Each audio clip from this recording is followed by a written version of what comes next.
This is episode 84, and I have no idea what we're doing. Welcome to the Ultimate Deck Podcast. Ultimate Deck Podcast. Helping you keep your finger firmly pressed on the decking industry, the people in it, and the information you need to master the backyard. And now, host of the Ultimate Deck Podcast, Shane Chapman.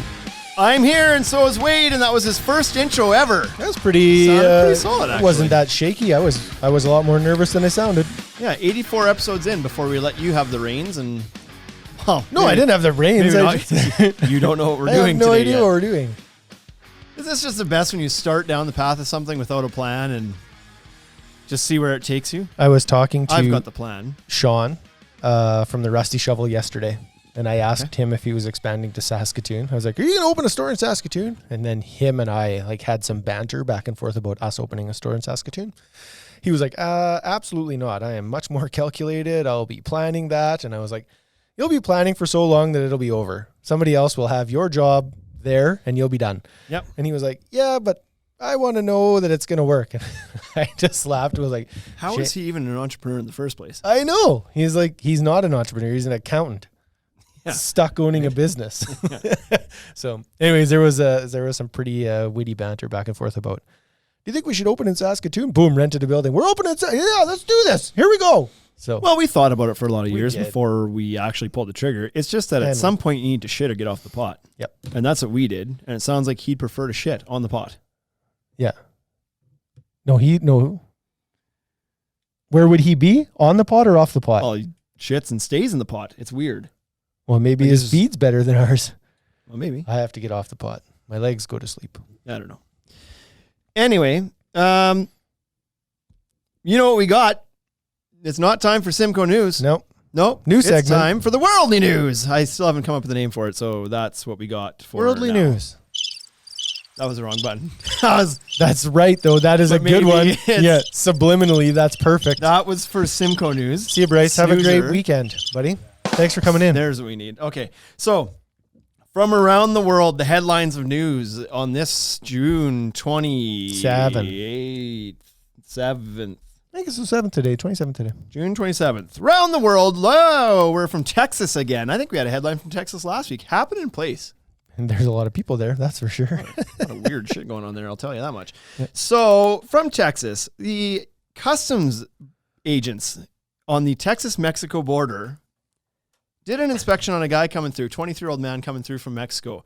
They decided to search his truck. I don't know why, but what they found in the console of his F-150 was an endangered spider monkey. And so this guy... In the console of his truck. In the console of his truck. They'll never you would keep your gum. Yeah, they'll never look here. He was keeping a spider monkey. Yeah, it's no good. I mean, they took it from him. Yeah. He's not supposed to have that. Yeah.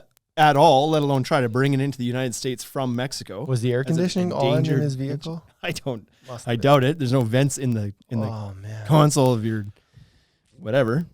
You watched the Tiger King, right? I did. I don't know that I watched all of it, but did you watch some of the early episodes where they showed those Siberian tigers in Texas heat or Louisiana heat? It was in vans and stuff. Yeah. 110 and there's a white tiger supposed to be crawling around in the mountains and snow, and it's yeah. He's in there while his parents are in McDonald's getting a Big Mac. Yep. Without the windows rolled down. Awful. So anyways, this guy gets his monkey taken away. Rough day for him. Have you ever had any border trouble? I personally haven't. Okay. But JJ did. We got in trouble. Oh, well, let's hear. So we went to Waterton on a hiking trip. And it's in Canada, so I'm curious as to where this is going. The national park actually crosses over into the U.S. at one point. And so turns into Glacier National, I think. That's right. So we took the dog. We had Max, and we went for a hike, and we're hiking along. And then I see this line. There's the U.S.-Canada border, and it was no pets allowed. I was we're probably not going to see anybody. We won't get in trouble. Let's just finish this hike into the U.S., and then we'll turn around. And so you're allowed to. You're allowed to, as a part of the hike, you're allowed to go over the border. Correct. It's part of it. Yep. Okay. But just not dogs. If you have your passport. Okay. And you're not allowed to have dogs in national parks. Okay. In the U.S. At all? Nope. Not You at all. can't ever have a dog in a national park. Can't take your state- pets in the United national States. park. That's what they say. What kind of fascist bullshit is that? I don't know. It seems to make some sense, right? Because it's like bear attacks and elk attacks are a little bit higher when makes dogs sense. are present, right? So anyways, we're walking and it was clearly marked. There were absolutely signs that you were not supposed to proceed with your dog and you're not supposed to proceed without your passport. But I was like, come on, like how bad can this be? We did not get a ticket. We did not get a fine, but we were promptly escorted out. So what happens is we finish the hike. We end up in this like area, picnic area. There's a bunch of tables and there were some U.S. border guards there. And they were like, where are your passports? We don't have any passports.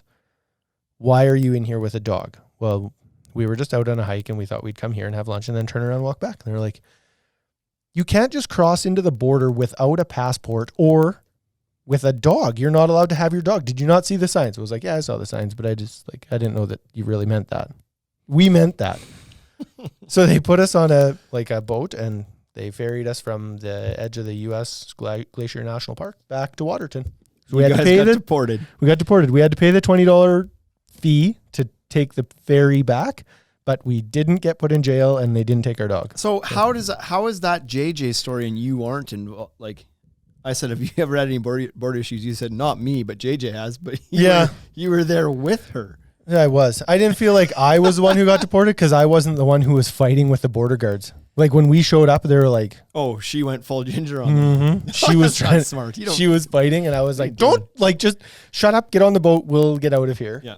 I don't need this on our file, right? So I was going to promptly leave and not get into trouble. But I got my dad on the file when I was younger.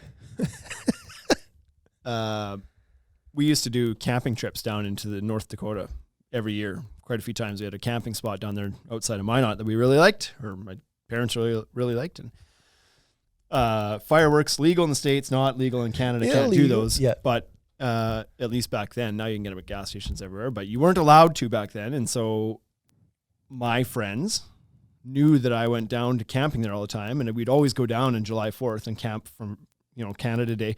Half that park was full of Canadians. So it was like a big July 1st Canada Day and then July 4th Independence Day. That whole week there, park's like 3/4 Canadians and there's big celebrations. There's a bar there and it's a good time. Well, I mean, for adults, I assume I was 13 years old at the time, whatever. Wasn't sneaking booze yet. But my friends thought like, you should bring back some fireworks. And I was like, yeah, buddy, let's go. And so they paid me, they gave me some money and I went down and I bought some fireworks and I promptly hid those in my pillow in the camper. And I was like, those are coming back with me. And turns out that's probably the first place the border guards look with kids. Kids' pillows. Like in their pillowcase, in their bed. That's where dumb kids put shit. So I've never been so nervous in my life. We're crossing the border, and I don't know why, but they decided to inspect my dad's. Probably because they could see me sweating bullets in the back seat, going through the border security, and I'm in the back seat, just clamming up and like, oh, and can we take a look in your camper? And my dad's like, yep, sure. He's got nothing to hide. Yeah. He's not smuggling fireworks. I'm like losing it here at this point. All of a sudden they come back. My dad's like, get out of the truck. Oh boy. Nope. No thanks. I wasn't in the camper when they found them, but apparently it was like a straight in there, kind of look around, pat pillow, hear the like crinkly paper that the firecrackers are in. Yeah. Look in there, fireworks, boom. Inside, interrogation, dad's on the smuggler's list for 7 years. Not happy. For real? Yeah. Every time he comes through the border. Yep. It's hassled for a while. And like we lived close to the border. We were living in Estevan. We were less than an hour from, like we're 20 minutes from the border, right? Made trips down there all the time. Oh man, he wasn't too happy. He's like, they could have confiscated our truck and they could have just took our camper and truck, no questions asked. Anyways, I don't remember what kind of heat I took for that. I don't remember like what the grounding was, but yeah, I haven't done it since. The beating was so bad, I don't remember it all. It's not they don't remember the grounding. I don't remember anything after the clunk. Yeah. So next up, man in Wisconsin receives a postcard in the mail, and he's like, "Oh, this is nice. It's from my parents. It's from Mount Rushmore. They've sent me a postcard from Mount Rushmore." Starts reading it. He's like, "This is kind of weird." It's like tattered and worn. Looks at the date, 2004. Whoa. Postcard was out in the United States Postal Service for 16 years before it landed on his doorstep, and nobody knows where it was in between. I feel like we have some deliveries we shipped into the US this year that might be just like that. That's why I included this one. I was like, this is very topical right now. There's stuff that just like, when's my stuff going to be here? Who knows? We have 2 orders that are just lost, right? 1 order? I don't know. I feel like we have 2 orders Shipping right now anything right now is tricky. Yeah, we shipped them down to the States and people are like, do you have any update on this? And it's like, it's just all we got for an update is it says it's in this warehouse. Yeah. That's what UPS gives us. And so that's what you get. That's crappy. Yeah. So 16 years. He finds so what's in the letter? Do we know? I didn't get into too many specifics. He just started reading it and was like, this sounds weird. Because his initial thought was his parents were just there recently. He thought this postcard was from, I see. Because they go every year, apparently. Right. Yeah. But then he looks a little closer and it's dated 2004. Anyway. Little time capsule. The 5th one, this one's really good. I don't know if Bruce, is there any Australians in this chat here right now? I don't know. On Instagram here. Only 4. 2 guys show up at a guy's house with machetes and a broom. Okay. They burst into the door. They grab this man who I think was sleeping, but maybe not. Doesn't matter. Wasn't expecting 2 guys with a machete to burst into his house regardless. They tie him up down to his underwear, tie him up, and tickle the shit out of him with a broom. They were hired by a guy with a sexual fantasy to do exactly what they did. Got the wrong address. Oh my God. Wrong address. Burst into some guy's home they don't know, that's not expecting machetes and a broom. Tie this poor son of a bitch up. Tickle him with a broom. He's like losing it. They think it's part of the gig. This guy's fantasy to be like, no, I want to be tied up. No, don't tie me up. And they're like, yeah, but here you go. They give it to this guy. I don't know how it ends. I don't want to know how it ends. Cops get called, whatever. These guys get arrested. Then they find out this is all charges dropped. All a big misunderstanding. Dude who hired them. Somehow they got the wrong address. Oh, man. And they tied up and tickled a man that wasn't expecting it. Wrong address. We talked about this earlier this week. One of our biggest fears. We did.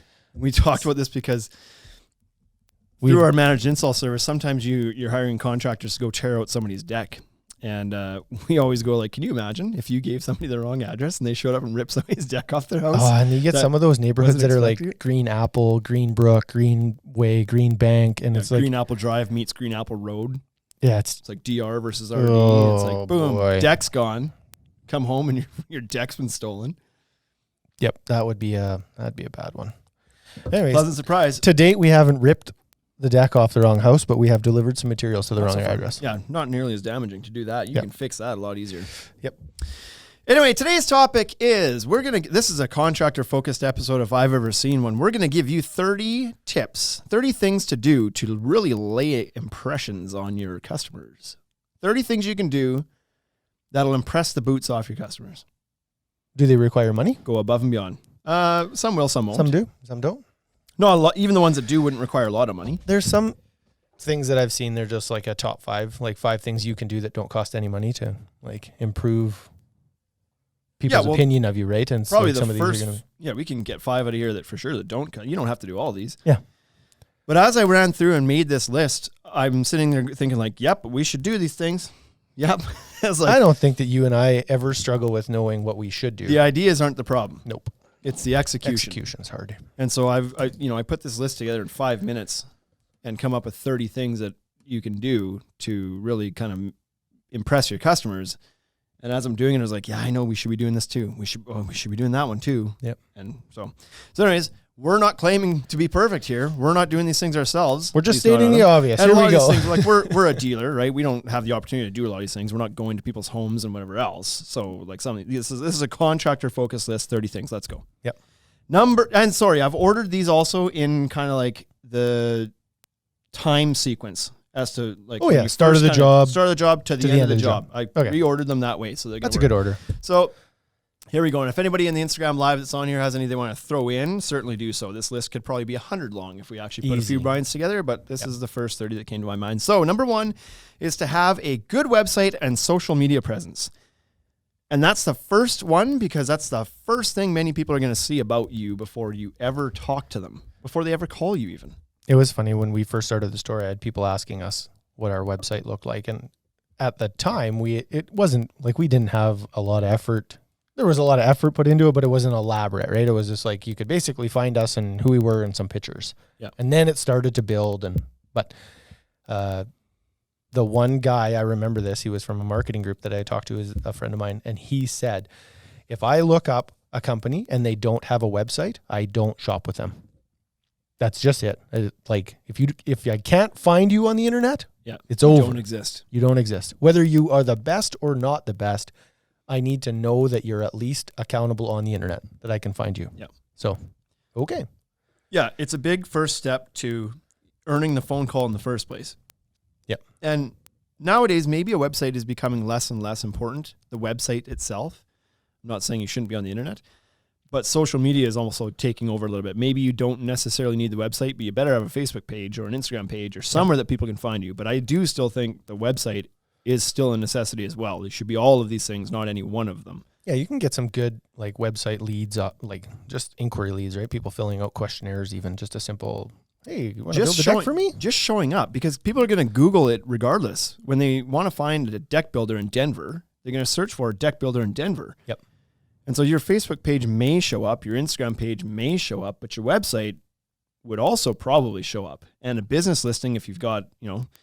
So it's important to have those things Have a website there and ready for people. And plus the social presence has the ability to break down some barriers before you ever meet a person. If they have a chance to kind of watch how you work, who you are, learn a little bit about you, you've kind of built some rapport before you've ever even met them. Yep. And that can happen on your Instagram page or whatever. They've been creeping you for a while. Right. Because we've had, like in my past under Fresh Decks, I would have people that hired me basically from Instagram. It was like they already knew they wanted to work with me. Yep. And it was whether, I don't know why, but it was just like they saw how I built things or who we were or whatever it was. It was just like, I want to work with you. And it's like, they haven't even got any of the quotes. They've been watching for a year. You don't even know me. Well, I feel like I know you. But they can learn more about you following along over a year than they could in the 45 minutes at their house anyway. Yep. So certainly get that out of the way. Number 2 is once you get that phone call and you've booked that on-site estimate, be on time, because you're like other people are relying on you. They got stuff to do. They expect you to be there on time. It's a pretty common, what am I trying to say? Contractors have a bad rap for not being on time. People are expecting, like, they book a contractor come, it's like, yeah, he's probably not going to show up in time. So if you don't, you've done nothing to set yourself apart. You're just another crappy contractor. Yep. Who doesn't respect that person's time. So if you say you're going to be there at 7, be there at 7. And if you're going to be late, just give them a phone call and let them know you're going to be a little bit late. Probably not a big deal. But they're already expecting you to kind of screw this up. So if you validate that for them, it's like, yeah, well, next. Yep. The guy that shows up on time got a leg up on you already. Number 3, take your shoes off. So I always did this, and I don't know that, and the only reason I say this, I don't know how many guys do and don't, but I know that I've had contractors come to my house and not take their shoes off. Yep. It's like the electrician needs to come in. He's like, boom, boom, boom, straight down to the basement. Like, that's like, I don't really get that worked up about it, but I think it would go a long way if you did, because some people probably wouldn't want you tracking your shoes through their house like that. Yep. So I always, when I was doing contract work, this first thing I did was I walked in the door, took my shoes off, and many people would say, oh, don't worry about taking your shoes off. Just come back through here. Yeah, but at that point, then you're good. They've told you to not. Yeah, then you could. Start the I gesture. still do, though. I always took mine off, too. I always took mine off, carried them to the back door, put them back on. Yep. Because, they say don't worry about it, but maybe I just stepped in dog shit 14 minutes earlier. Because I was in somebody else's backyard. Yeah. And then they're like, yeah, don't worry about it until it's smudged. Yeah. Oh, Shit yeah, maybe everywhere. worry about it now. Yeah. So it's just a sign of respect. Number 4, pet the dog. These first few were kind of like things that I was conscious of when I used to visit homes. If there was a dog there, I was petting that dog. This wasn't for the customers, this is for me. I love dogs. But what I mean by this is, and the number 5 is engage with the kids. And so the point of this one here is to start integrating with their family. Yeah, build some rapport. Engaging with the family. Yep. Because if you have somebody who you feel like fits in with your family and your life, you're much more likely to hire that person. Yeah, they're not going to they're not in your space. They're now kind of part of your space. Right. Hey, Shane's here again. Hey, Billy. Yeah. Billy, Shane's here. Go look your buddy. He's out there building the deck again. If the kid gets all pumped up and the dog's happy to see you, it's like, we immediately, the guard comes down. It's like, we feel welcome with him being in my house. Yeah. As opposed to somebody walking in and be like, get your dog off me. I don't want to touch the dog. Your kids are annoying. Like, you don't. Yep. If you're being too abrasive, Yeah. They're not going to want you around longer. It's like, yeah, please see yourself to the door and don't come back. Yep, exactly. Number 6, dress to impress.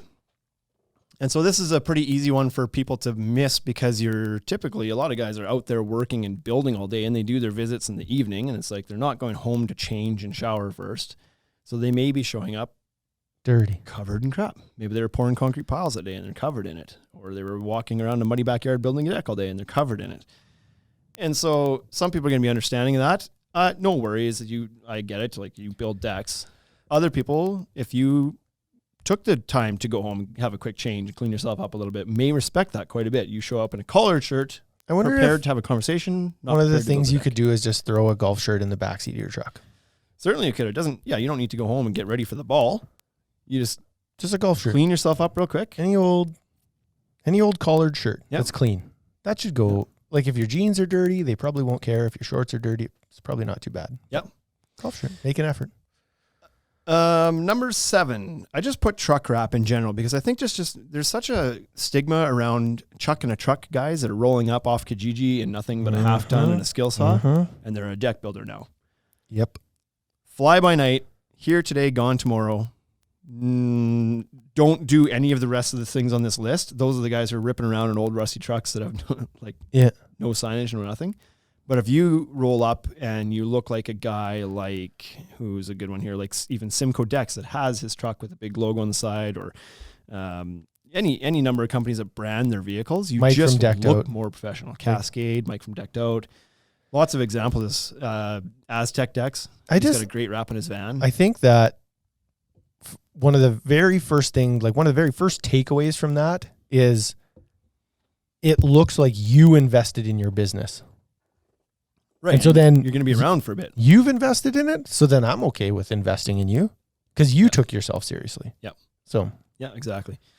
Number 8 is to keep that truck clean. And speaking of ones that we don't, you get on my case about this all the time because I don't do a good job of keeping my truck clean. It's like, do you want to trade? Always clean. Do you want to trade trucks? Dirty. I'll take yours home for the weekend. I'll clean it tomorrow. That'd be crazy to turn that down. Yeah.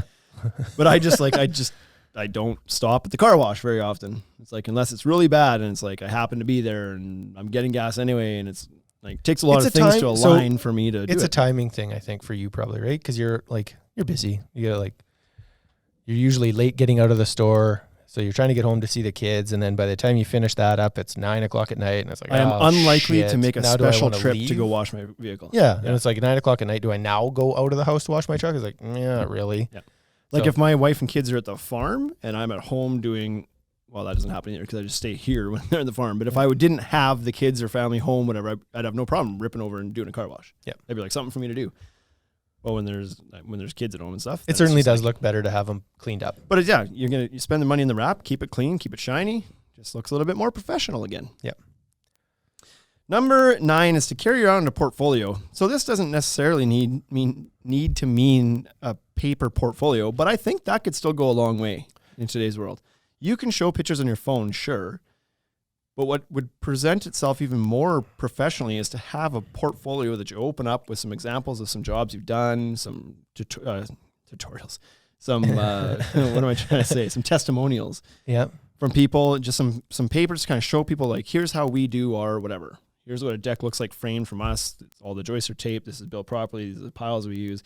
Just like some visuals to go along with the sales aid. Whatever. And then even some sale aids that are like, here's some skirting options. Here's some privacy wall options. Here's some stair detail options. Yep. Things like that are good, right? Yep.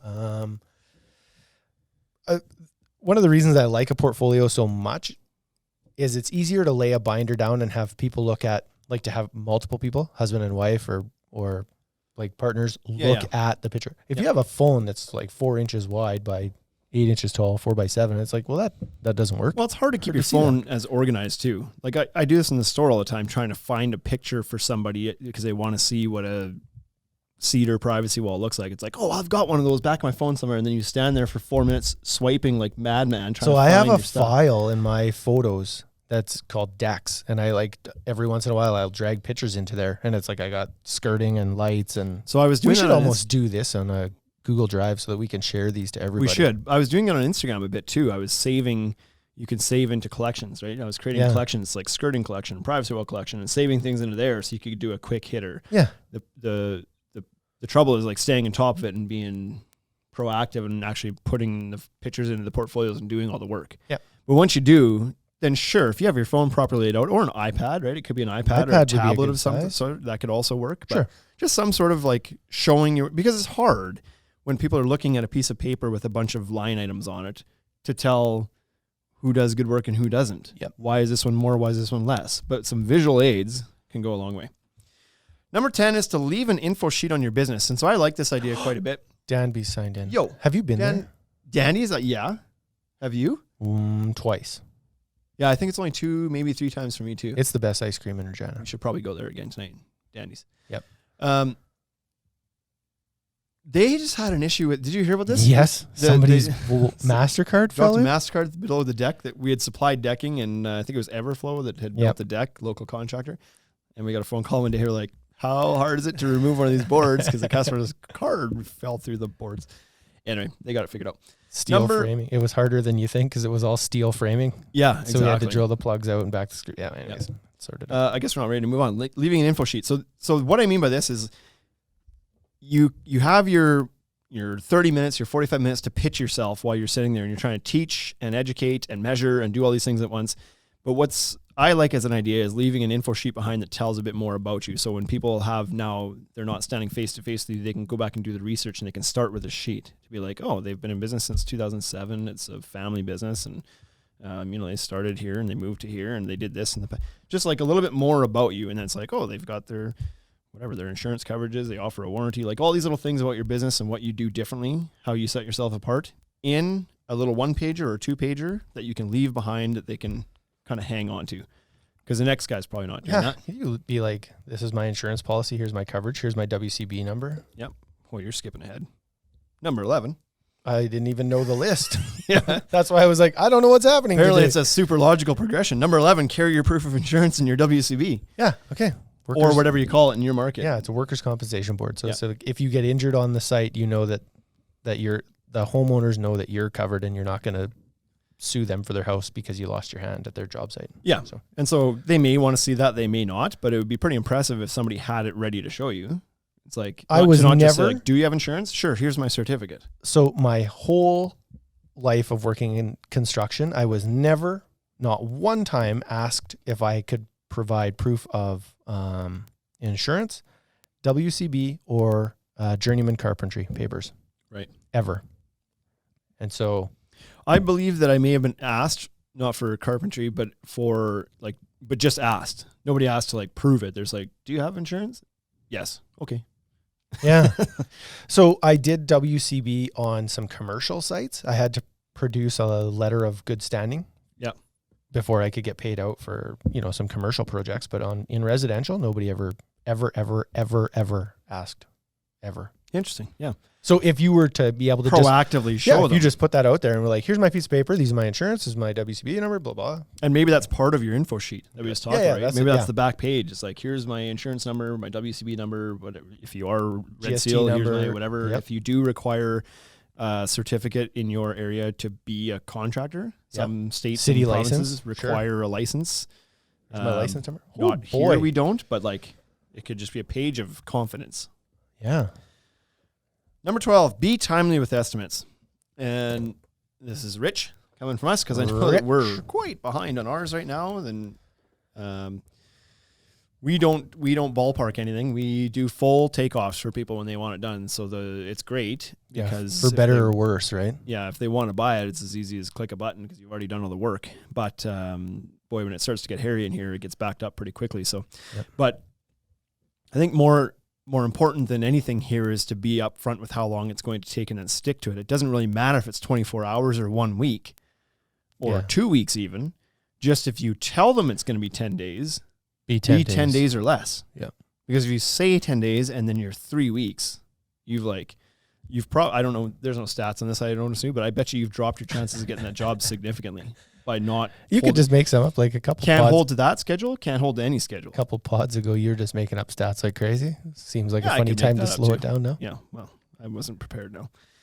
But yeah, it's always better to under promise and over deliver than the opposite, right? You want to say, I'll get this to you in 2 days, and then like 9 days later, they're chasing you down. Be like, where's the estimate? Yep. You said you've already kind of put yourself into a crappy relationship position now. Yep.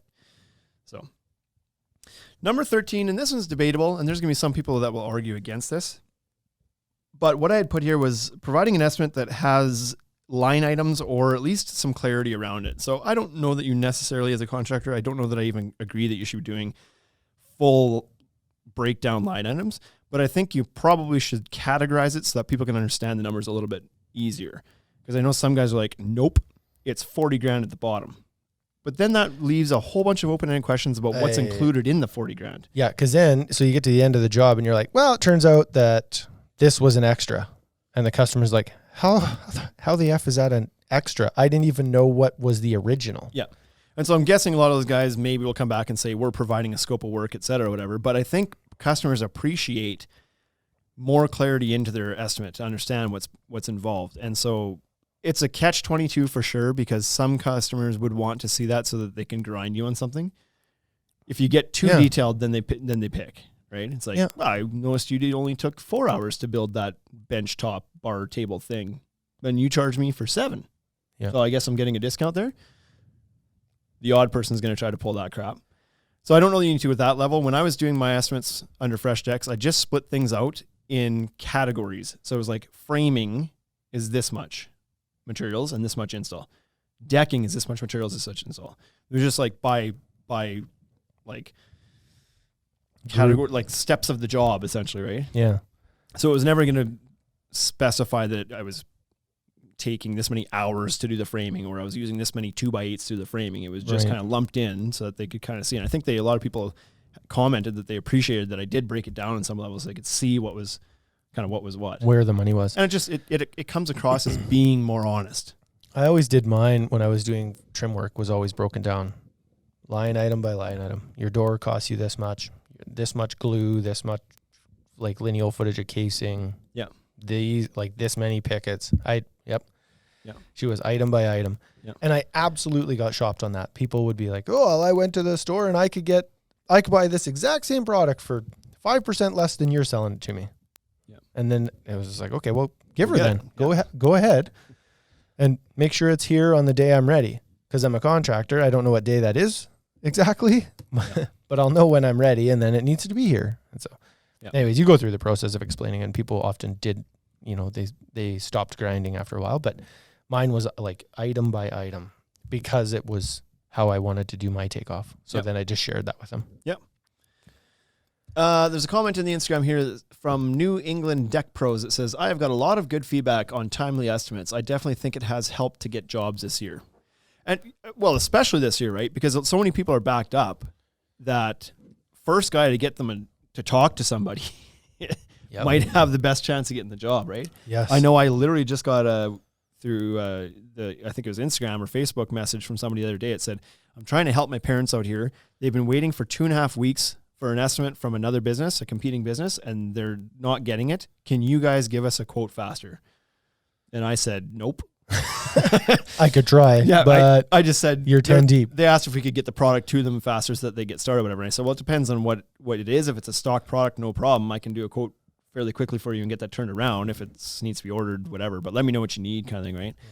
And so there's an example of somebody didn't get back in time and they're just gone. It's like on to the next to find somebody that can help them. So, number 14 is having line items for optional upgrades. So I like this one quite a bit too, because a lot of times people want to know what the extras are going to cost. They want to see the budget, kind of what they think they can afford, but they want to know how much more it is to go to something else, to tape their joists, to go from pickets to glass, to do the cable rail. Add lights. To do that kind of thing. Add lights, right? That was a good one. And so a good way to do that, I think, it might take a little bit more effort, is to do your estimate and then at the bottom have your optional upsells, your optional upgrades saying like add a light package for $600. Add some G-tape for $500. Add whatever. And then that it's just easily digestible. And then you don't have to spend the time going back to re-quote it when they say at the end, we're like, well, I think we're going to do that now. It's like you've kind of done the math. It's all there. They can check the boxes essentially and be like, yep, do it. Yeah. So I like that quite a bit. That's something we got to do. It's an easy upsell. You know what I mean? Because then it starts the conversation, then they noodle on it, and then boom, it's done. Yep. So now we're halfway through this list and we're at the point where they're ready to go. And I think one of the most important and professional steps is to have a contract in front of them ready to sign, because this removes a lot of the questions and the ambiguity around certain things and who's responsible for what, and can clarify the scope of work and everything else. Yep. And you can put your warranty terms in there. It's just a cover your ass kind of document, and helps the customer know what they're getting to and what they're expected to do, or what they're within their rights to claim or look, it just kind of lays the groundwork for the relationship, especially I think this is a no-brainer on large jobs. You know what I mean? Like, I always kind of let the smaller jobs go. It was like, I don't know, I need a contract to go build a 10 by 10 square deck, but it's probably a good idea. Yeah, but it's like it's over before the contract, before the ink dries. Right. You know what I mean? But if you're doing $100,000 deck, you can also put your payment, like your progress payment terms, into that contract. Correct. Yeah. Which needs to be in there. Yeah. And it just like, it's a lot less fly by nightish, rather than the guy just be like, okay, so $100,000. Yep. $100,000. You just give me that, and then I'll build you a deck. Yeah. And then I'll just show up and I'll just build your deck. Yeah. What's the payment process? Well, I'll come see you when I need some money. Yeah. It just helps people feel a little bit more comfortable with exchanging the money on a larger project, for sure. Yep. It's not even an option for a large project. You need a contract. You need a contract. Number 16 is keep communication consistent. And so we're all human, and most of the people that we build decks for are humans. Mm-hmm. I've always found the odd spider monkey here or there. Yep. But border agency's trying to crack down on that, though. But of course, everybody's had a customer that seemed inhumane. There's a there's a few that you're not so sure. Yeah. But what I mean with this is just like things can slide. When things are like, this is a seasonal business for many of us. And so you go from very slow to very hectic, and it's hard, if not impossible, to schedule properly for schedule enough people. And it's just, when things get hairy, things are going to get hairy. You're not going to be able to keep 100% tabs on everything you're doing. Correct. Some things are going to slide. It's probably okay as long as you keep the lines of communication open with your customer. Yeah. If you said, I'm going to deliver you an estimate in 4 days, and the fourth day comes and there's no chance of that happening, a simple phone call would be like, hey, I'm so sorry, I've gotten tied up this week. Do you mind if I get it to you later this week or something? And 90% of people would be like, no problem. Thanks for the phone call. Thanks for letting us know. Yep. But if you don't make that phone call and they have to come chase you, then they've started with frustration. So you've actually turned this from a potentially positive communication to a negative relationship just by not making that phone call. Yep. And this goes with a wide variety of things, right? The day you're supposed to start the job, let them know. If you get delayed because your permit gets recalled, let them know. If your materials don't show up in time, let them know. Because if you don't let them know these things, it's all your fault. Yes.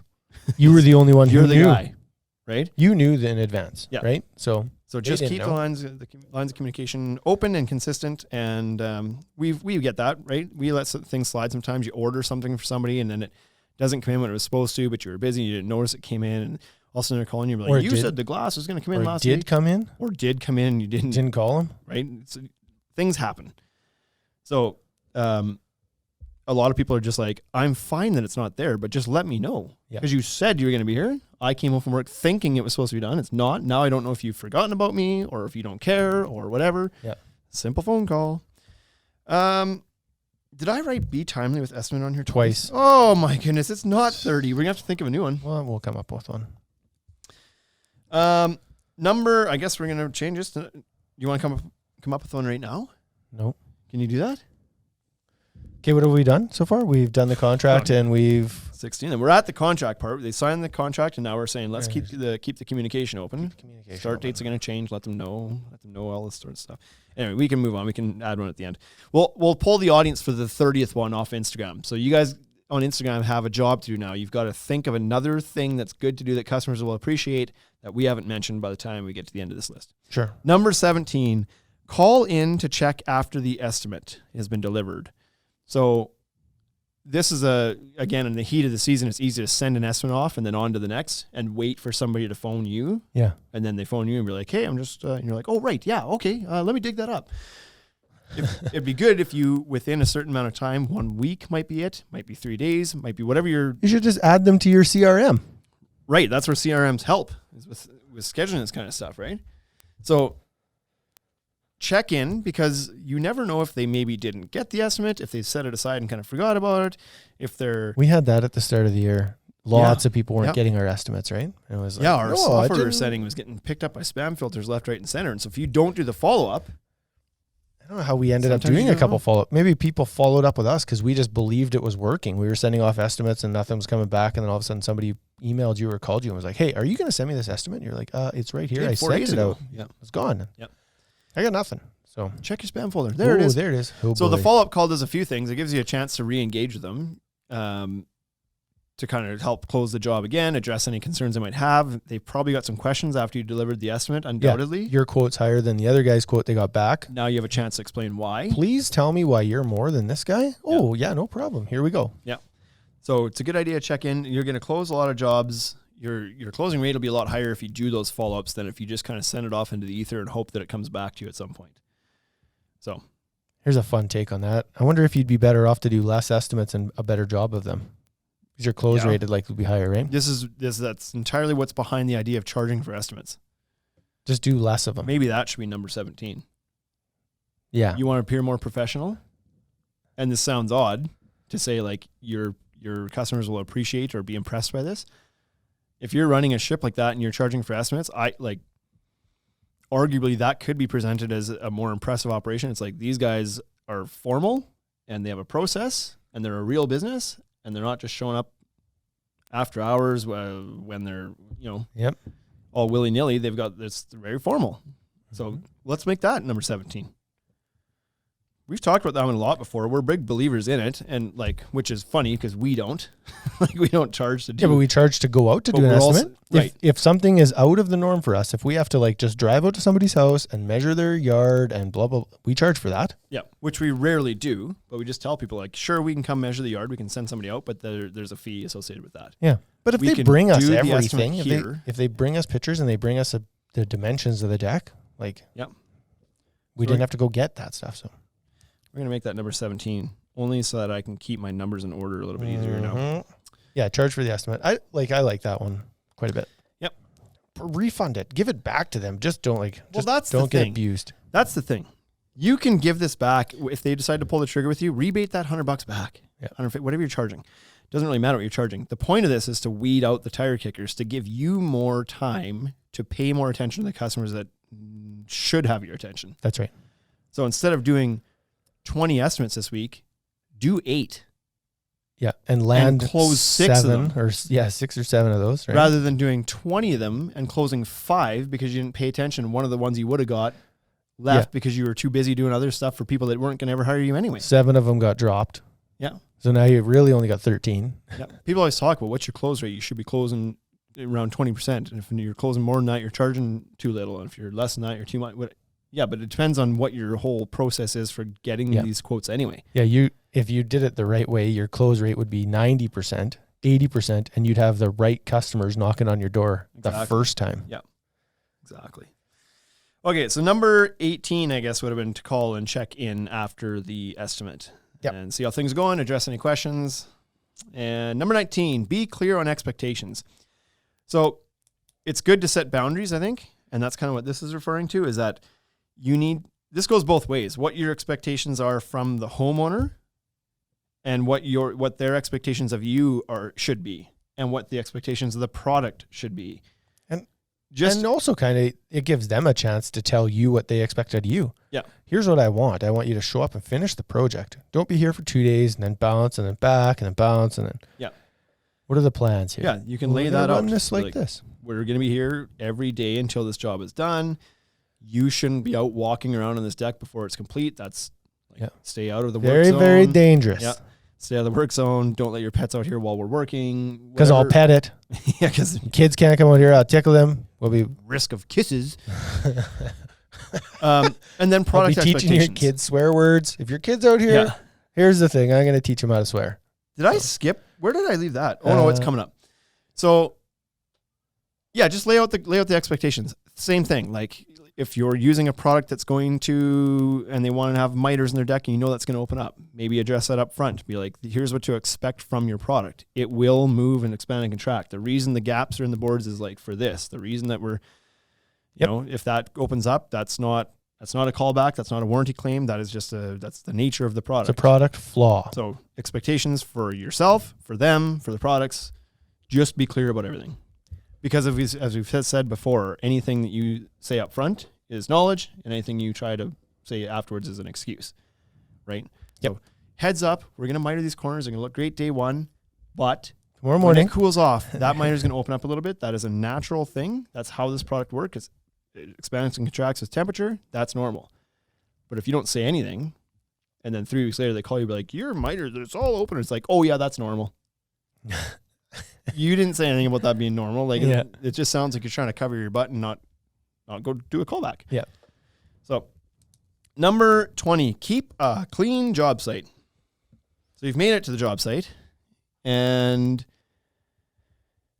at the end of every day, you kind of clean up and tidy things, because people may, like I just finished saying, people shouldn't be out on the job site, but your deck might be having an impact on this part of the yard, and maybe there's a swimming pool in the back and the kids are okay to go play in it, whatever. But if you've left chunks of blocks of wood laying everywhere and bowl blades snapped off and nails over the ground and everything else, it just looks crappy on you. Yep. And if one of the kids or somebody happens to trip over something or cut themselves on something, it's not a good situation. So just take the time to keep your job site clean, looks super professional, avoids any risk of issues. WCB claims. Right. Yeah. And number 21 is to keep a clean mouth. So we mentioned this earlier before too. I'm not great. Neither am I for this. But what I discovered the other day is that it's full within my capability and my ability to not swear, because in certain situations I know not to, and I don't. Yep. But sometimes you get going, especially when you're in a crew and you're working with the same guys for the last 14 years, and it's easy just to kind of let your tongue listen. But then the customer's window's open and they got kids home and you're out there cursing like a sailor and all this stuff. It just doesn't look good at all to anybody. So keeping a clean mouth is good, keeping it professional. Yeah, like the jokes you tell, the stories you tell, all of that stuff, right? Yeah. Number 22, go the extra mile during the build and have the right tools. This can mean just having the right tools. So is that customer expecting that you're going to lay down a dead straight track and cut their boards off in a perfectly straight line? They might not be expecting that, but give that to them. Be better than they expect. Go the extra mile. This doesn't mean do things for free. This just means have your quality level standards be higher than what they're expecting. Yep. And that no need to elaborate on that one. That can be part of clean the job site too, going the extra mile. They already have. They don't expect that maybe, right? Yeah, everybody already has an idea of how bad contractors are, so just clean that up. If your guys smoke, clean up the cigarette butts. If you're cutting a miter and it's just not perfect, make it perfect. Take a little bit of time. They gave you $20,000. Well, pretend like that happened. Yeah, exactly. So this could be something simple too. Maybe you do throw in a little bit extra. Have your margins set so that you can absorb some of this the odd time. But maybe you're building a deck at a house that the deck is 6 inches below the door threshold and they've got an old dog with a bad leg or something, and you decide it'd be cool if we built a little ramp here for the dog. And they didn't expect that. You had some scrap lumber sitting around. It took you 15 minutes to build it. Yeah. You know how far that would go with somebody? I know we had a Decked Out Contracting here in Regina that did a big deck for the lawn bowling club here. Yes. And a lot of the lawn bowling members are senior citizens, and they've got to carry around their bags of balls and whatever, or their little carts with the wheels on it. Yep. And so the Decked Out guys, I don't know how this came to be, but I think they had asked for a solution to this, and they built a ramp down the stairs so that the people who were at the club could wheel their balls down with them as they went down the stairs. So it's like a ramp just right beside the stairs. Right beside the stairs are built, then just a ramp. You drag the balls beside you, but you can go down the ramp. That way they don't have to pick them up down the stairs. It's only 2 or 3 steps. Simple solution. Simple little thing, and it's they appreciated that a lot. Yeah. So it's just doing those little extra things, and again, probably just made out of some scraps. Yep. Right, so. Yeah. Number 23 is to provide change orders. So things change on a job often, especially on bigger projects where the customer decides, I actually don't like how that looks and feels, or you know what, I think we do want to do the lights there. I know we said no, but we want to. And so it's easy enough to just be yep, sounds good. On you go, continue on. Then you go to build out at the end of the job and it's what's this $1,500 for? Well, that's the lights you want to add in. Well, I didn't think it was going to be $1,500. You can avoid those problems by simply... Well, two ways. You've already had it on your estimate. Here's if your it's something that was upgrades. already there, yeah. Exactly, yeah. And then, you just... The change order is official. Yeah. It could be something as simple, too, though, as you built the deck and they changed the location of the stairs or something after the fact, and the grade was longer there, so it's 2 more additional steps. Yep.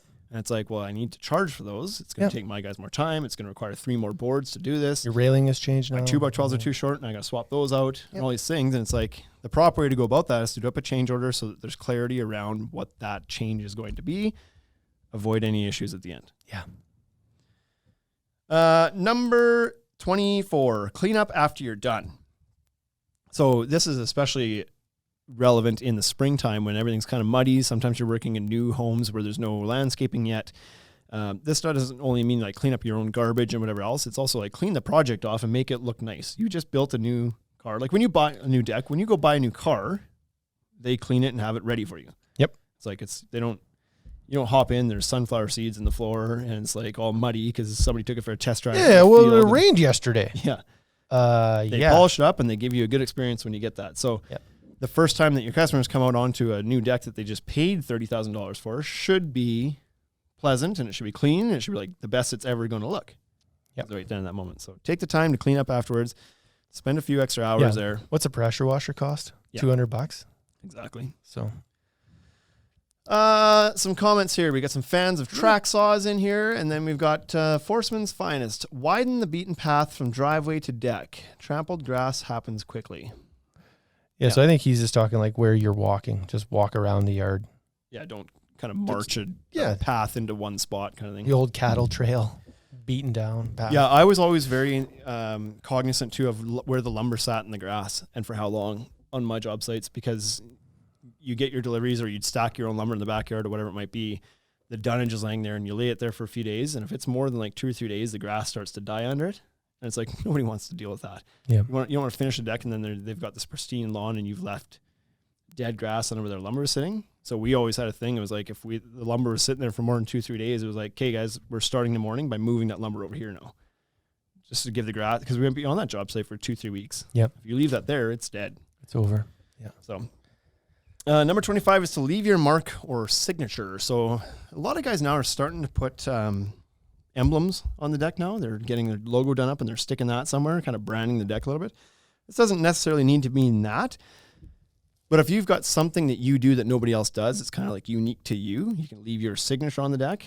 This is what I'm talking about. So it may just be that you do your railing installs a little bit differently. Like a while back, I know that Infinite Decks was doing their own custom corner rail posts, kind of making them out of Versatex or AZEC PVC. Yep. It's like it was unique. Mm-hmm. You only got that from Infinite Decks. So that was their signature that they left behind. Some guys are just putting an emblem on it, and it's kind of like, that's my mark of quality. Yes. Like, I'm proud to put my name on this project. Another thing I really like, and this is in the concrete world, but we've got a local concrete contractor that does driveways and sidewalks and whatnot, and he always presses leaves into the concrete when it's still fresh. Yeah. Lets it dry and then peels the leaves out with tweezers and leaves little leaf patterns in the concrete. That's kind of like his stamp, his signature on it. Yeah. Things like that. Yep. Really cool to kind of add your own touch to it. Awesome. New England Deck Pros says, I use my cordless blower to fluff the path each day. Now that's pretty good. That's going the extra mile. Well, it doesn't take any time. Stand the grass all back up. Yeah, no, it takes next to no time. Why not? What a great idea. Number 26, provide a warranty and care package. So I think this is something we could do better too. I like the idea that all these products carry a big warranty. We all like to talk about them when we're selling the product. The customer likes to ask about it or know what the warranties are. Yeah. But then at the end of the job, nobody talks about the warranties anymore. It's just kind of job's done, you walk away. But it's like, well, what if something is to happen? What's the steps? What's the process? Who do I call? Yeah. They ask these questions like, oh, your Trex deck has a 25-year warranty. Sure, they learned that when they were shopping for the deck. But in 3 years' time from now, they're not going to remember what the warranty was on the deck. But if you've given them a little care package that says, like, here's what to do. Pressure wash your deck with this type of nozzle from this distance away for general kind of maintenance for cleaning. Mm-hmm. If you get a grease stain on your barbecue, use Dawn dish soap, stiff bristle brush, wash it off. If you get sap from a tree, use WD-40, then Dawn dish soap, wash that off. Like just little care tips Yes. about your project. Yeah. Your Trex deck has a 25-year warranty. I'm a Trex Pro. You've got a 5-year labor warranty from me, or 2-year, 4-year, whatever it's going to be. Yeah. Your railing has a 20-year structural warranty and a 5-year finish warranty. I've included a paint pen if you have any nicks or just how to keep this thing. If good. you have to make a claim with Trex, don't call me. Yeah, call this number. This is the process. Sure. Right? And because you do often have a variety of products in the deck that have different warranties and different processes and These whatever are else. earmark these things for wintertime packages. Yeah. Right? Exactly. Like you could build that thing all winter, and then in the summer you just have 20 of them printed off, and away you go. You bought a Trex deck. Here's the Trex package. Yep. And the Regal rail, or whatever combination you have, right? Yeah. Number 27, provide a thank you gift. So they didn't have to give you their business. Any money. None. They could have chose somebody else. We're losing it, and we're gonna Instagram hit our hour time limit again. I hate that thing. Anyway, what I'm referring to here is kind of at the end of the job, just a small thank you gift with a little gift set of some sort. It could just be as simple as a card, but it could be a card with a gift card out for dinner, because you don't want it from Arby's, but like gift card out for dinner. Not supper. Could be a barbecue utensil kit. So I was like, what if it was a gift card to some company that you'd partnered with, right? So you partner with a Stop getting ahead of yourself. Oh, I didn't, sorry. Obviously, we think the same. Yeah. But just a thank you gift to say, it could even be just some of your own garb. Could be a hoodie of yours, like not of your personal one. That'd be weird. Peel that like off the the dirty back. one. Like, here, Like, you can have this one. Yeah.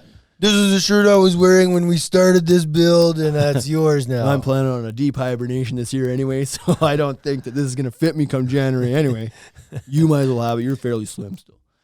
So just an act of kindness, an act of thank you, an act of gratitude. Yep. It doesn't matter what exactly it looks like. It's just an appreciation for the customer at the end to say, like, thanks for hiring us and putting your trust in us. We appreciate it.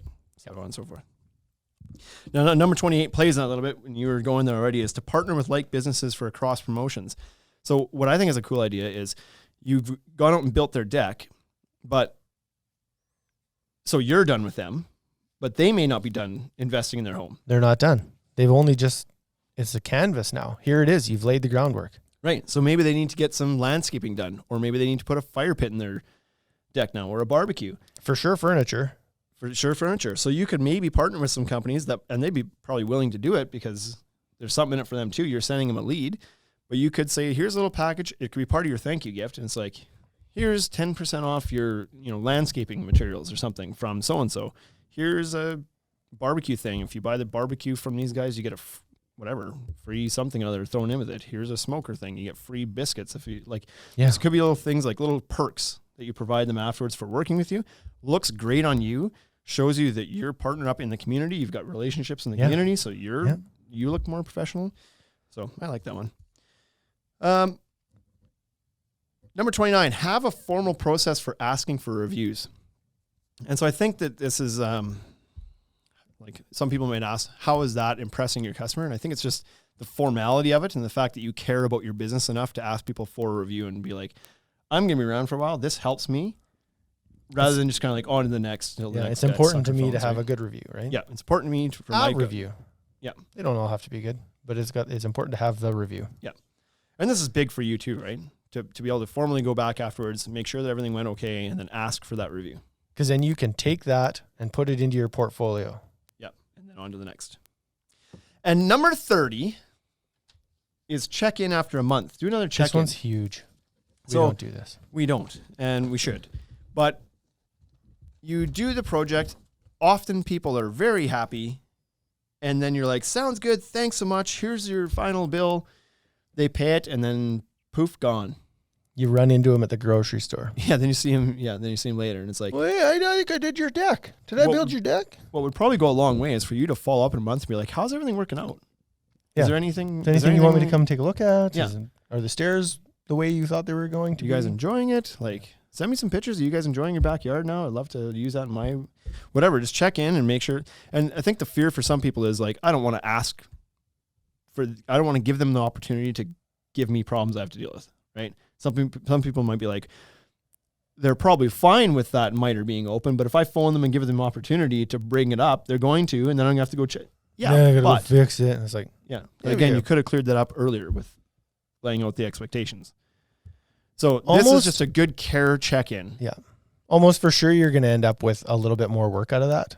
No, it's not like it's not for certain, but I would say that at least 50% of the time there will be something that you need to go for, right? You might have to do something. And you think of that as a negative experience, but imagine it from the customer side.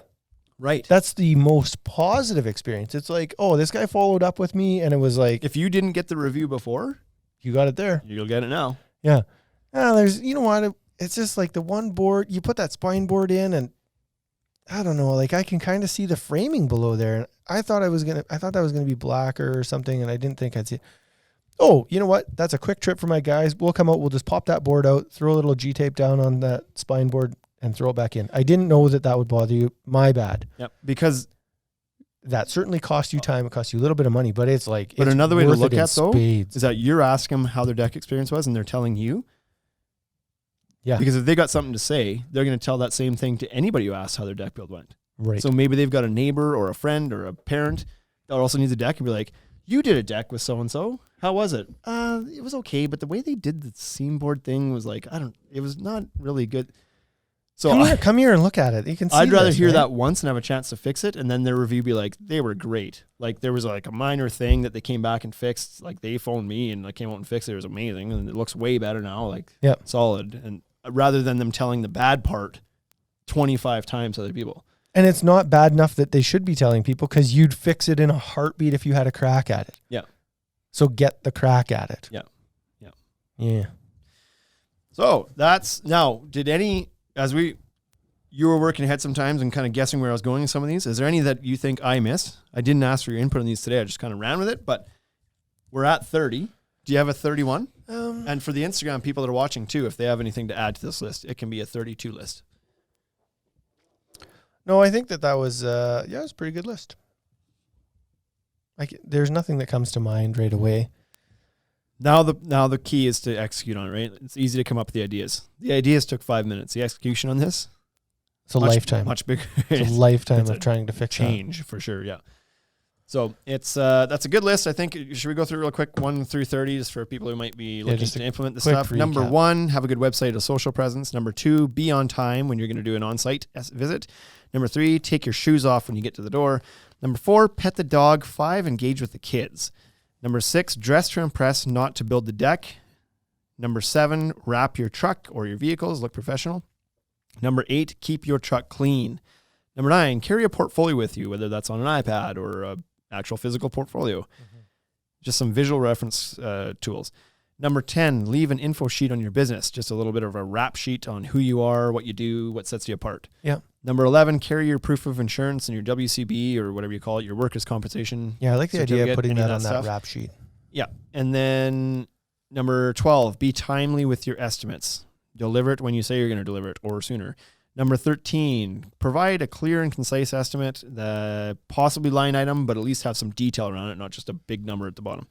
Yep. Number 14, have some line items that include some optional upgrades that people may consider and the cost associated with that. Number 15, have a contract when it's time to sign on the dotted line. Make sure that there's a clear contract that kind of covers everybody's butts. Number 16, keep the communication open and consistent during the process from start to finish. That's where we fell off. Number 17, we decided was going to be charged for your estimates. Number 18, call to check in after the estimate has been delivered. So at some arbitrary date afterwards, 4 days, 1 week, 2 weeks, whatever it might be. I think a week is probably a good time, right? Week seems good, yeah. Gives people a chance to digest a little bit. Almost for sure they didn't think it was going to be as much as you sent that, right? Yeah, exactly. It's So that rare takes a that people little are bit like, of that's time. not bad. That's rare. Yeah, I did it today. The customers on the floor, they asked a question, and I was like, I think you'll be about this much. And they're like, oh, okay, well, yeah, that's kind of what we thought. Yeah. So good. Number 19, be clear on the expectations of yourself, of the customer, of the products. Just make sure it's all laid out. Number 20, keep your job site clean. Number 21, keep your mouth clean. Number 22. and then we get a comment in there that's Yeah, this guy rolls in and just F-bombs right in the, I don't know what that was about. that's pretty funny. Number 22, go the extra mile during the build and have the right tools to do so, to give people a better quality than they expect. Number 23, provide change orders for any changes along the way. Number 24, clean up your job site after you're done. Clean up your project after you're done. Number 25, leave some sort of mark or signature that you've been there, whether it's your branding or Mine was always special DNA. I usually bled all over the site somehow. that too. Number 26, provide a warranty and care package on how people can care for their project afterwards, and if they have an issue, what the process is for that. So number 27, provide a thank you gift, just a little act of gratitude back towards the customer at the end for choosing you and working with you. And so that I think would be a gift card forward to somewhere else, because that gives them a ton of value. I like that idea. It's like, here, 5% off of furniture from this place. Yeah. Well, that's the next one. Partner with a business with like businesses for cross promotion. So that kind of thing. Yep. You finish it. It's home builders do this flawlessly. Home builders do this all the time. They give you a whole portfolio full of perks and knickknacks after the fact. It's like, you bought your home through us, great. Here's a $100 gift card to Tim Hortons, and here's like 15% off carpet cleaning services, and here's like 20% off your landscaping services and whatever, right? Like, they've got that nailed down. Yep. Number 29, have a formal process for asking for reviews. And number 30, check in after a month just to see how things are going. See if there's just anything else you can do to impress them. Yep. So you get through that whole thing. Do you have any like five of the biggest? Like, which ones you think are the most important? And through the whole... Boy. I don't know that I can pick 5 that are the most important. I think the stuff that people miss the most is the stuff at the end of the list, the after sales. Right. Like, after it's all said and done. I think that stuff gives you the best chance at leaving a lasting impression. You know what I mean? Yeah. Like, that's going to put you over top. If you did your deck for somebody and they would give you like an 8 out of 10, they're like, they were really good. Yeah. Not perfect, but really good. Yeah. If you follow up and you nail them with like a thank you gift, and then you check in after a month and be like, anything I can do to make that better, you can turn that 8 to a 10 just by doing those 2 things. Yeah. So I think those things are really important. I do think the upfront stuff is very important as well. So I have a couple upfront that I think are important. I believe that the irony on this is not lost. I believe that being on time is really important. Yeah. I'm arguably the worst person on earth for being on time. I'm late for everything. Yeah. But I think it's important. Me too. I think providing the insurance and WCB is really, really important. I think that's a step that not everybody is doing. Providing the scope of work, I think, is super important. Yep. Cleaning up the job site at the end is finished, like actually polish it up and then follow up 1 month after. Yep. If I could pick 5 out of there, I'd be like, be on time, show them that you're a super professional, be very clear about what's going to happen in the job, whether that's a contract or whatever, and then clean up after yourself and follow up. Yeah, that's it. That might be one of the big, maybe not for the customer's sake, but for your sake, the whole being clear with what you're doing on that job. Yeah. Like your scope of work is probably one of the most neglected things, except with businesses that really have their shit together. Yeah. But yet one of the most important things, because you see this day in and day out. I've got 3 quotes. One's $7,000, one's $12,000, and one's $15,000. How is this so different? Yeah. How is one guy 7, one guy how? Yeah. And nobody provides a thorough enough scope of work that you can even answer that question. You can't even nobody can help them to say like, well, the first guy actually didn't even include railing. The second guy seems like a reasonable estimate. And the third guy, well, he's G-taping all the joists. Yep. So that's an extra cost. He's actually using a better railing than what the first guy was going to use, or second guy was going to use. First guy wasn't using railing. First guy wasn't using railing. And this guy's skirting in the whole deck. Yeah. Nobody else was skirting it. So like, that's super important details, especially if you're the high guy. You need to explain why you're the high guy. You know why you're the high guy. Yep. But you need to be able to give that to the customer in layman's terms, say like, here's why we're more. Yeah. And don't be afraid to even say that up front. Be like, listen, my estimate's going to be higher than if you're getting other estimates. Good chance I'm higher. Here's why. Yep. And if that's part of your little info package, provide them the knowledge, not the excuse. Yeah. Because like some guys are like, I don't use 2x8. I'm using 2x10. The deck's 6 feet out. Don't care. Using 2x10. That's fine. Yep. As long as you let your customers know that that's why you're a little bit more, is because you're building the deck stronger. Yep. So that's a pretty big one too. Here we got some comments through Instagram here that we better check in on before we turn this off for today. So Forsman's First says the first time he's watched the live podcast. Right on. Thanks for joining. Yep.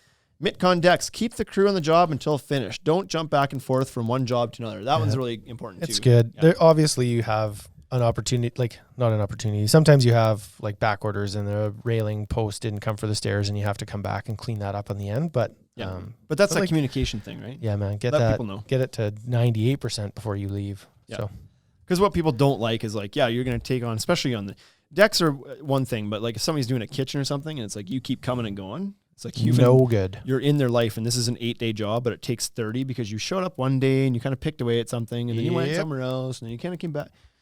Anyway, that drives people nuts. And some people will ask for that up front, right? They'll be like, I don't want coming and going. I want to know that you guys are going to be there till it's done. Yep. I hated packing tools up so much that that's how I did it because I didn't like leaving. Yeah, no, I'm going to bring my sleeping bag actually and I'll be here for 4 days. I work till 10 p.m. So that's just how it is. Yep. New England, whoopsie, I'm messing that up pretty hardcore. New England Deck Pros says, just started specializing in decks this year. You guys have provided a great amount of info that has really helped hit the ground running. Good. That's good. Awesome. That's all we want, right? That's the goal. So I think episodes like this are perfect for him. He chose a good one to sign into. Yeah, that's right. Yeah, all we were trying to do is just make it more information for people, right? It's like everybody does this. Just share the knowledge. Yeah. So, Forsman's Finest again says sell a maintenance plan. So there's certainly that option too. Absolutely. Especially if it's a job that requires maintenance like a cedar deck or whatever have you, a hardwood deck. Yeah. It's like you can set yourself. The customer will appreciate this, knowing the upfront cost of maintaining it going forward, and you've given them a plan. Yep. It's like when you're ready, phone this number. It's going to cost this much to do, and then instead of them coming 2 years down the road, be like, who do I call to get this done now? And they're calling around like, do you do these decks? Sorry, we don't. Yeah. Do you this? How much is it going to be? Oh, it depends on what. Nobody knows the project better than you, and so if you're willing to do that service, absolutely do that, or partner with the business for cross promotion. Yep. That'll do that in the future. It's like you got a guy you can feed leads to, and he's like, absolutely, I'll do a 10% discount if I know you're going to just feed jobs to me and I don't have to go find them. I'm the guy that oils decks and fences, and every time that happens, like you build one and then you're just like, here, call this guy. He gives you an immediate 10% off labor if it comes to me. It's like that guy's we've talked labor. About doing that for our guys that do a lot of fences. We talked about that. I love it. We talked about like, hey, maybe you give your contractors an offer they can pass along to their customer that then comes back to you. Yeah, discount for like products. That's how we kind of view our relationships with our contractors as more partners like than customer and dealer per se. It's like we want them to succeed and we all want the customer to be happy, and I care about your customer even though I'm never going to meet them. Correct. Like let's win this together. I want you to be successful too. Yep. And finally, Forsman's Finest again, communication, respect, and follow through. Yep, pretty big pillars right there.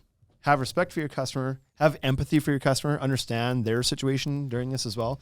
Communication is gigantic, like we said, and following through on what you say you're going to do. Yep. Seems easy, can be tough at times, but very important to do. Yep. That is all for this week, folks. If you have any topic ideas, we tried to get Jason Varney on today. We talked to him last week shortly in the podcast and said, let's do the podcast next week. And he was game today. However, he was out on the lake boating. He sent me a picture. He's like, yeah, we can do the podcast anytime. Bloop. Son's like surfing behind the boat and his other son's back then. I was like, dude, we can do this another day. I don't expect you to be calling in from the lake. Go enjoy your day. So we'll try to get him on next one. New England Deck Pros now says next episode should be on how to find pressure treated lumber. Dude, if we had an answer to that, I would let you know. I feel like we're not in the worst situation. We're pretty close. It's not good. Yeah. We're running on like very little inventory right now of lumber. The stuff coming in is not coming in fast enough. The low fuel light is on right now. Absolutely it is. And we're trying to make it to the next stop. But I saw some pictures in some of these Facebook groups of guys, like somebody, I can't remember who it was, took a picture of Lowe's down the state somewhere. And it was like the lumber aisle, empty, ghost town, not a single stick. Even the crooked ones were gone? The crooked ones were gone. Yikes. There wasn't a single stick on the shelf. It was just the whole aisle was empty. That'd be scary. Holy man. There was another guy who posted a picture. He had a job lot of lumber, like 80 boards bundled together in his garage. He's like, I spent, whatever he said, 2 weeks and 8 stops over and over again to put together this package for my own house because I wanted to build my deck. He was going from Lowe's to Home Depot to local lumberyard to Lowe's to Home Depot to local lumberyard every few days, checking, grabbing. We don't want that. Grabbing the whatever sticks that he could find. Go back to Home Depot. There's 3 sticks. He'd buy them, put it in his package. Wow. Go to Lowe's, buy them. Go back to Home Depot later to see if they got anything in. Grab the few more sticks off the thing, and he had this bundle. It was like all different brands of lumber. Oh man, that'd be so frustrating. Not fun, but that's what it's come to in this crazy world. Concrete too. Somebody posted a picture of the concrete aisle at Lowe's or something, and it was just like empty pallets and like a broken bag in the floor. Because everybody's doing fences, right? It's wild. It is wild. We're in a unique situation. I don't know how to find pressure treated lumber, but I'll let you know if we're trying that out. Yeah. So, anyway, thanks for tuning in, everybody. It's been another great episode of the Ultimate Deck Podcast. We will see you next week.